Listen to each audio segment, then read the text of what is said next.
이곳은 러시아 북부에 위치한 야말 반도로 세계의 끝이라고 불립니다. 이곳의 기온은 겨울에 섭씨 영하 60도 이하로 내려가며 가장 추운 날에는 섭씨 영하 70도까지 떨어집니다. 야말 반도에는 약 7만 명의 네네츠족이 살고 있습니다. 네네체우족은 매년 가을이 되면 순록대를 이끌고 남쪽으로 이동합니다.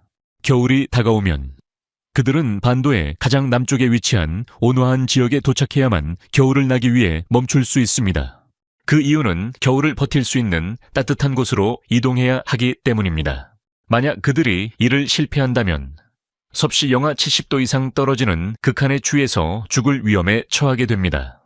이는 그들이 고정된 정착지가 없고 튼튼한 방한용 집이 없기 때문에 발생하는 문제입니다. 대신 그들은 텐트에서 생활하며 나무 가지를 태워서 겨울을 견디는데 이는 매우 힘든 도전이 됩니다.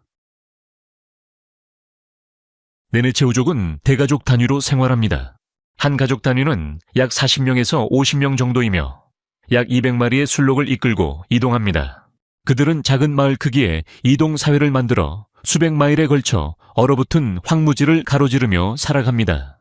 각 공동체에는 리더가 있으며 이 리더는 이주 시기와 장소, 순록대의 관리 등 생사의 문제를 결정합니다. 공동체의 모든 구성원은 이 결정을 따르며 그들은 이 환경에서 민주주의가 죽음을 초래할 수 있다는 것을 잘 알고 있습니다. 잘못된 선택이 내릴 경우 폭설에 갇히거나 녹은 얼음에 갇힐 수 있기 때문입니다. 러시아의 야말 반도를 방문하면 그 땅의 대부분이 네네츠족에 의해 통제되고 있음을 알 수 있습니다. 야쿠티아 사람들과 마찬가지로 네네츠족은 러시아의 국경 안에 살고 있지만 민족적으로 러시아인이 아닙니다. 그들은 이 얼어붙은 지역의 원주민들로 그들이 이곳에 온 것은 슬라브 사람들이 러시아에 도달하기 훨씬 전의 일입니다. 두 번째 댓글로 나와 함께하고 있다는 사실을 알려주세요. 감사합니다. 더 많은 이야기가 기다리고 있습니다. 그들의 일상에는 스마트폰이나 영화, 텔레비전 프로그램이 없습니다. 그들은 임대료나 공과금을 내지 않습니다. 그들은 회사에서 일하거나 고정된 직업을 따르지 않습니다. 대신 그들은 현대사회의 규칙이 아닌 고유한 관습을 따르며 살아갑니다. 그들은 이동하는 유목민의 삶을 알고 있으며 이곳저곳을 떠돌며 텐트를 치고 가족을 부양하기 위해 필요한 일들을 합니다. 각 텐트는 나무 기둥을 묶어서 만듭니다. 일반적인 텐트에는 약 30개의 기둥이 사용됩니다. 기둥은 상단에서 묶이고 바닥에서는 원형으로 퍼집니다. 상단은 일부 열려 있어 연통이 나올 수 있도록 합니다. 그 후에는 최소 2겹의 순록 가죽으로 덮습니다. 내부에는 난로를 두어 따뜻함을 제공하고 음식을 조리합니다. 난로가 타고 있으면 실내 온도는 섭씨 20도에서 25도 사이로 유지됩니다. 그럼에도 불구하고 외부 날씨가 매우 추울 경우 실내 온도는 여전히 떨어질 수 있습니다. 만약 나무가 부족하고 불이 꺼지면 텐트 안의 온도는 순록 가죽 2겹으로 덮여 있어도 영하로 떨어질 수 있습니다. 그들이 외부와 연결된 유일한 방법은 텐트 안에 있는 라디오입니다. 이 간단한 장치를 통해 그들은 그들 주변의 외부에서 일어나는 일들을 알 수 있습니다. 여러분은 스마트폰도 인터넷도 없이 텐트와 불이 여러분을 살려주는 삶을 살 수 있을까요? 적응할 수 있다고 생각하면 네라고 댓글을 남겨주세요. 현대 생활을 포기할 수 없다면 아니요라고 댓글을 남겨주세요.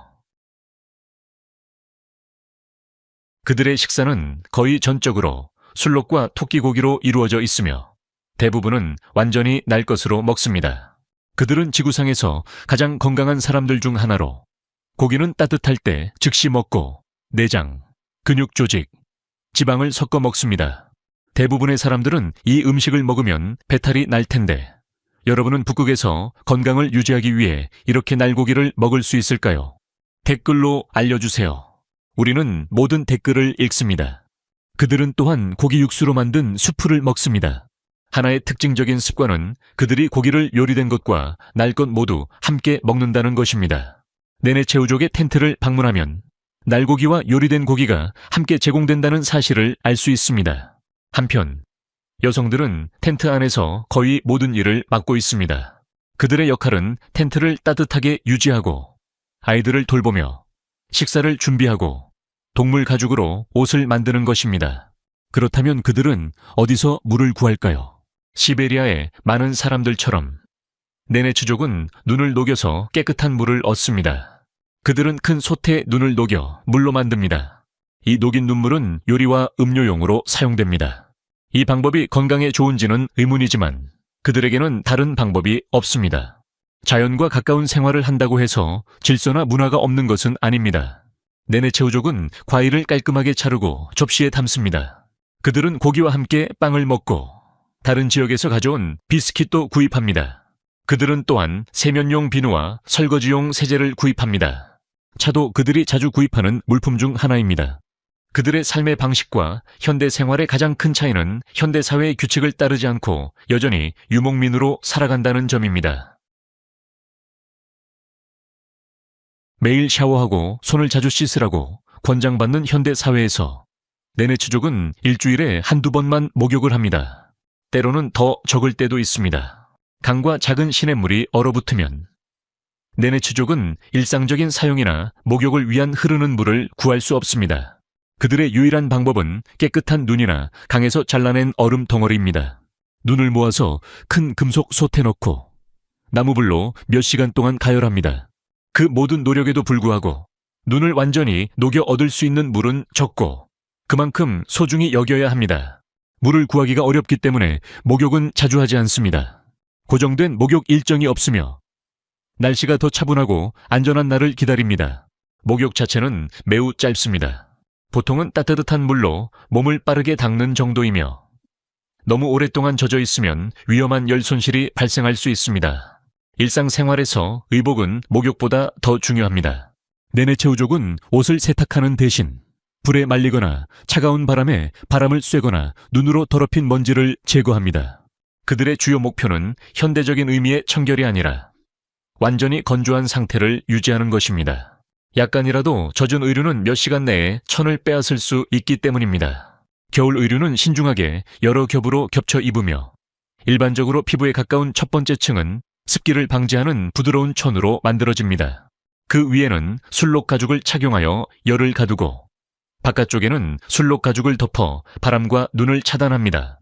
매우 추운 날씨에서는 두꺼운 가죽층을 추가합니다.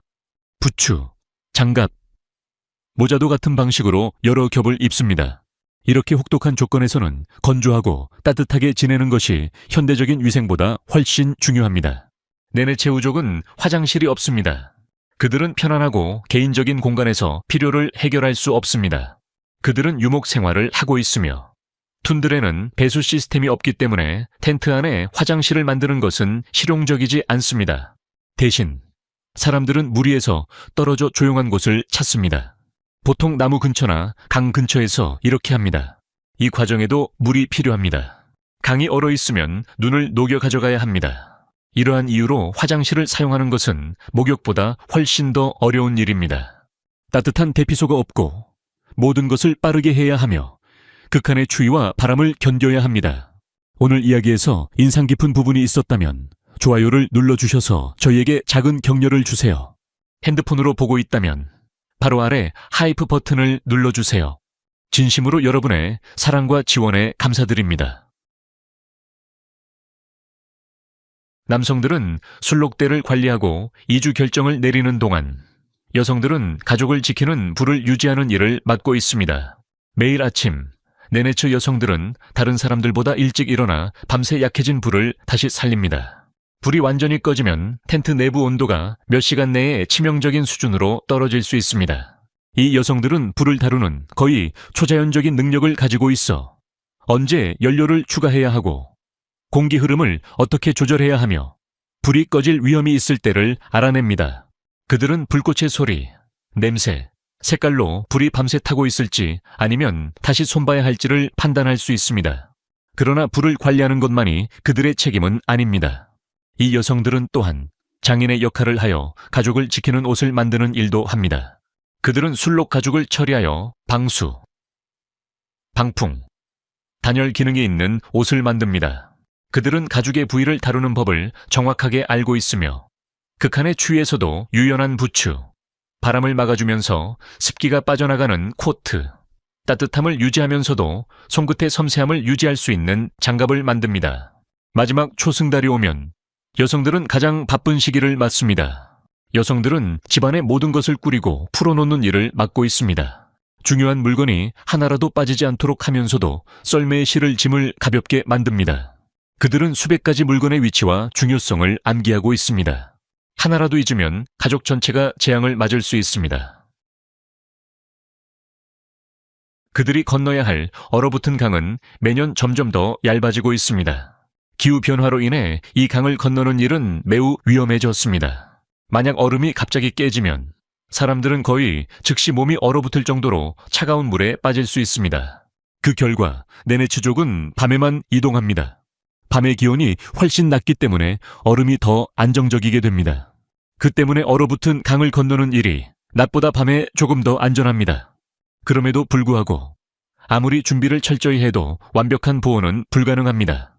북극 지역은 매년 더 빨리 따뜻해지고 있으며 오랫동안 사용되었던 이주 경로는 점점 사라지고 있습니다. 만약 네네츠족이 더 이상 이주할 수 없게 되고 한정된 지역에 갇히게 된다면 그들은 동상으로 죽을 위험에 처하게 됩니다. 네네체우족은 술록을 단순히 소유하는 것이 아닙니다. 그들은 술록과 매우 복잡한 공생관계를 만들어냈습니다. 두 종은 서로 없으면 북극에서 생존할 수 없습니다. 술록은 식량, 의복, 교통수단, 그리고 쉼터를 제공합니다. 또한 술록은 날씨 예보자, 내비게이션 시스템, 심지어 포식자로부터 경고를 주는 역할도 합니다. 네네체우족은 술록의 행동을 정확하게 읽는 법을 배워 날씨 변화를 예측하고 최고의 풀밭을 찾으며 인간보다 훨씬 먼저 위험을 감지합니다. 그 대가로 술록은 포식자로부터 보호받고 좋은 먹이 자리를 안내받으며 아프거나 다쳤을 때 치료를 받습니다. 하지만 정말 놀라운 점은 술록이 실제로 이주를 원한다는 것입니다. 그들의 유전자는 여름과 겨울의 사육지 사이를 이동하도록 만들어져 있으며 네네츠족은 이 자연적인 본능을 따라 문화 전체를 형성했습니다. 네네체우족은 술록이 이주하도록 강요하지 않습니다. 그들은 술록과 함께 이주하는 것입니다. 또한 네네츠족은 다른 북극 지역 사람들과 달리 술록을 썰매용으로 사용하지 않고 이들을 보호하는 역할로 키웁니다. 이 늑대들은 커뮤니티를 보호하며 밤에는 가족들이 안전하게 잠을 잘 수 있도록 지킵니다. 늑대들은 태어날 때부터 훈련을 받으며 가족 구성원과 술록, 위협을 구분할 수 있는 능력을 갖추고 있습니다. 네네체우족은 러시아에서 가장 훌륭한 썰매를 만들며 수입을 얻습니다. 네네체우족 남성들은 여유 시간이 생기면 대대로 전해져 내려온 기술로 썰매를 만듭니다. 각 썰매는 특정 목적에 맞게 맞춤 제작되며 이주 중 가족을 태우거나 무거운 짐을 싣거나 긴급 수송을 위한 용도로 사용됩니다. 썰매는 북극 여행에 극한 스트레스를 견딜 수 있도록 설계되었으며 술록이나 사람이 끌 수 있을 만큼 가볍습니다. 이 썰매는 정밀한 기술로 만들어져 적절한 관리만 하면 수십 년을 사용할 수 있으며 다른 북극 지역 사람들과 도시의 수집가들로부터 매우 인기가 높습니다. 썰매 판매로 얻은 돈은 네네츠족이 직접 생산할 수 없는 필수적인 물품들을 사는 데 사용됩니다. 차, 빵, 비누, 그리고 기타 제조된 물건들입니다. 아이들은 6살부터 썰매 만드는 법을 배웁니다. 이들은 공식적인 교육을 받는 대신 아버지와 할아버지와 함께 일하며 배웁니다. 그들이 10대가 되면 썰매를 만들 수 있을 뿐만 아니라 설계 뒤에 숨겨진 공학 원리도 이해하게 됩니다. 이렇게 전수된 지식 덕분에 생존과 수입 창출에 필요한 기술들이 대대로 이어집니다. 거의 모든 네네츠족 아이들은 뽀얀 뺨과 밝은 피부를 가진 통통한 모습을 보입니다. 많은 사람들이 네네츠족 아이들이 세상에서 가장 매력적인 특징을 가졌다고 느낍니다. 술록 가죽에 휘감겨 그들의 몸보다 훨씬 큰 옷을 입고 있는 아이들은 부드럽고 사랑스러워 보입니다. 그들의 가장 행복한 순간은 눈 속에서 개들과 함께 뛰노는 때입니다. 네네체우족은 전통적인 의학 시스템을 발전시켜 응급처치와 약초 치료, 긴급 절차를 결합한 방법을 사용합니다. 그들은 동물의 지방을 사용해 저천증을 예방하고 나무로는 부목을 만들어 다친 사람을 치료하며 술록 가죽으로 붕대를 만듭니다. 하지만 이러한 치료는 단순한 원시적인 방법이 아니라 몸이 자연스럽게 치유할 수 있을 만큼 충분히 오래 생명을 유지할 수 있도록 고안된 기술들입니다. 전통적인 치료만으로 충분하지 않다면 유일한 선택은 대피입니다. 이는 또 다른 치명적인 도전을 안고 있습니다.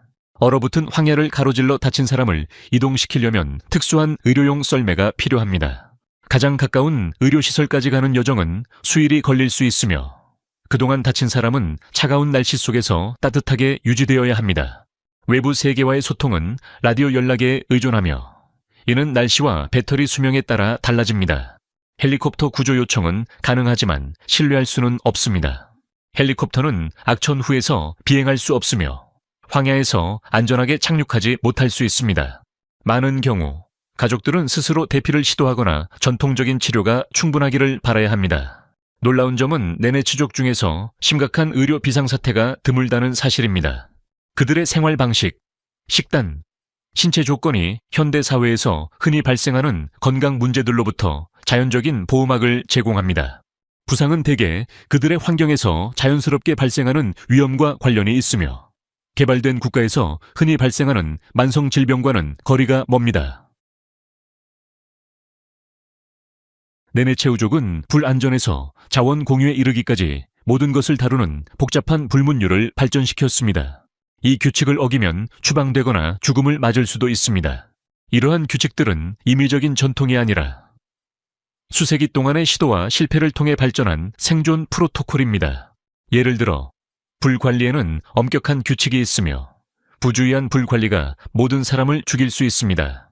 자원 공유에는 프로토콜이 있으며 자원을 쌓아두는 것이 부족한 시기에 공동체를 파멸로 이끌 수 있습니다. 이주 중 행동 규칙도 있으며 그룹의 협력이 방해되면 재앙을 초래할 수 있습니다. 이 규칙들은 사회적 압박과 실용적인 결과를 통해 강제로 지켜지며 형벌이 아니라 실용적인 결과를 따릅니다. 다른 사람들에게 위험을 끼치는 사람은 결국 공동체에서 제외되며 북극에서는 그것이 사실상 죽음을 의미합니다. 이런 방식으로 협력과 신중한 행동에 대한 강력한 동기를 부여합니다. 흥미로운 점은 이러한 규칙들이 변화하는 환경에 맞춰 적응하면서도 생존이라는 핵심 목적은 유지된다는 점입니다.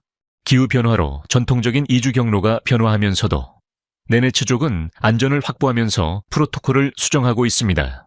그들은 상황에 맞춰 변화하면서도 절대로 안전을 타협하지 않는 법률 시스템을 만들어냈습니다. 이 규칙들은 외부인에게는 미신처럼 보일 수 있는 영적 요소도 포함하고 있습니다. 예를 들어 일부 물건은 신성하게 여겨져 손을 대지 않는데 이는 신비한 속성이 아니라 생존에 꼭 필요한 장비이기 때문입니다. 위험한 것의 이름을 금지하는 금기 사항도 있는데 이는 생명 위협적인 상황에서 두려움과 공포를 방지하기 위한 심리적 보호 장치입니다. 마지막으로 가장 마음 아픈 사실은 내내츠족 문화가 현대 세계의 침입으로 서서히 사라지고 있다는 점입니다. 내내츠 아이들이 학교에 갈 나이가 되면 헬리콥터가 와서 그들을 가족에게서 데리고 가 수백 마일 떨어진 기숙학교로 보냅니다. 그곳에서 아이들은 현대 세계에서 살아가는 법을 배우지만 조상들의 지식과의 연결은 끊어집니다. 그들은 읽기, 쓰기, 수학, 러시아어를 배우며 현대 사회에 적응하는 법을 배우지만 날씨 패턴을 읽거나 순록대를 관리하거나 북극 황무지에서 살아남는 법은 배우지 않습니다. 이 두 가지 지식 시스템은 별개로 존재하지만 거의 교차하지 않으며 이는 두 세계 사이에 끼인 세대가 생기게 만듭니다. 많은 젊은 내내츠족은 유목 생활의 힘든 현실보다 현대 생활에 더 매력을 느낍니다. 도시 생활은 따뜻함, 안전, 오락, 그리고 툰드라에서는 존재하지 않는 기회를 제공합니다. 그들이 성인이 되면 점점 더 많은 이들이 전통적인 목축을 버리고 도시에서의 직업을 선택하며 고대 방식을 유지할 사람이 줄어듭니다. 이 문화의 위협을 인식한 성인 내내츠족은 가능한 많은 아이들을 낳아 비록 일부는 도시로 떠날지라도 충분한 숫자가 남아 전통을 이어갈 수 있기를 희망합니다. 그들은 시간과 현대화와 싸우고 있으며 수천 년의 축적된 지식을 사라지기 전에 후세에 전달하려 애쓰고 있습니다. 기후변화는 전통적인 이주 경로를 불가능하게 만들고 내내츠족 생활의 기반이 되는 자연적 주기를 방해하면서 문화적 멸종을 가속화합니다. 북극 환경이 그들의 적응 전략보다 빠르게 변화함에 따라 그들의 고대 방식은 점점 더 지속 불가능해지고 있습니다. 내내체우족은 현대 세계에서 특별한 존재입니다. 그들은 대부분의 사람들이 상상할 수 없는 환경에서 어떻게 인간이 살아남을 수 있는지를 보여줍니다. 그들의 일상은 가장 진보된 기술로도 해결할 수 없는 도전들을 포함하고 있지만 그들은 단순히 살아남는 것에 그치지 않고 지구에서 가장 적대적인 환경에서 풍부하고 복잡한 문화를 만들어냈습니다. 그들의 정교한 난방 시스템부터 고립된 황야에서 살아남기 위한 복잡한 동물 파트너십에 이르기까지 네네츠족은 대부분의 사람들이 존재하지도 않던 문제들에 대한 해결책을 만들어냈습니다. 그들의 위생, 식단, 공동체 조직 및 자원 관리 방식은 어디에 살든 누구에게나 도움이 될 수 있는 통찰을 제공합니다. 그러나 네네츠족 일상에서 가장 중요한 교훈은 인간의 적응력과 회복력에 관한 것입니다. 우리가 종종 더 작은 도전에 대해 무력감을 느끼는 이 세상에서 네네츠족은 지식, 협력, 결단력으로 거의 모든 것을 극복할 수 있다는 것을 보여줍니다. 그들은 세계의 끝을 집으로 바꾸었고 살아남기 위해 협력하는 것이 무엇인지 진정으로 보여주었습니다. 슬프게도 우리는 기후변화와 현대화가 이 놀라운 문화를 점점 더 불가능하게 만들고 있는 것을 목격하고 있습니다. 그들이 수천 년에 걸쳐 쌓은 지식은 우리의 생애 동안 사라질 수 있으며 그 지식을 통해 얻은 인간 생존에 관한 통찰은 다시는 회복할 수 없을 수도 있습니다. 네네체우족 일상에서 가장 놀라운 점은 무엇이었나요? 네네체우족이 매일 보여주는 협력과 회복력이 필요한 도전을 겪어본 적이 있나요? 댓글로 생각을 공유해주세요. 언제나 여러분의 이야기를 듣고 싶습니다. 그리고 구독을 눌러 알림벨을 켜두세요. 다음 영상에서 다시 만날 수 있기를 바랍니다. 오늘 함께 해주셔서 정말 감사합니다. 여러분의 지원은 저희에게 큰 의미가 있습니다. 최고의 행운을 기원합니다. 시청해주셔서 감사합니다. 이 영상이 유익하셨다면 좋아요와 구독, 그리고 알림 설정까지 잊지 말고 눌러주세요. 새로운 영상을 놓치지 마세요. 다음 영상에서 만나요.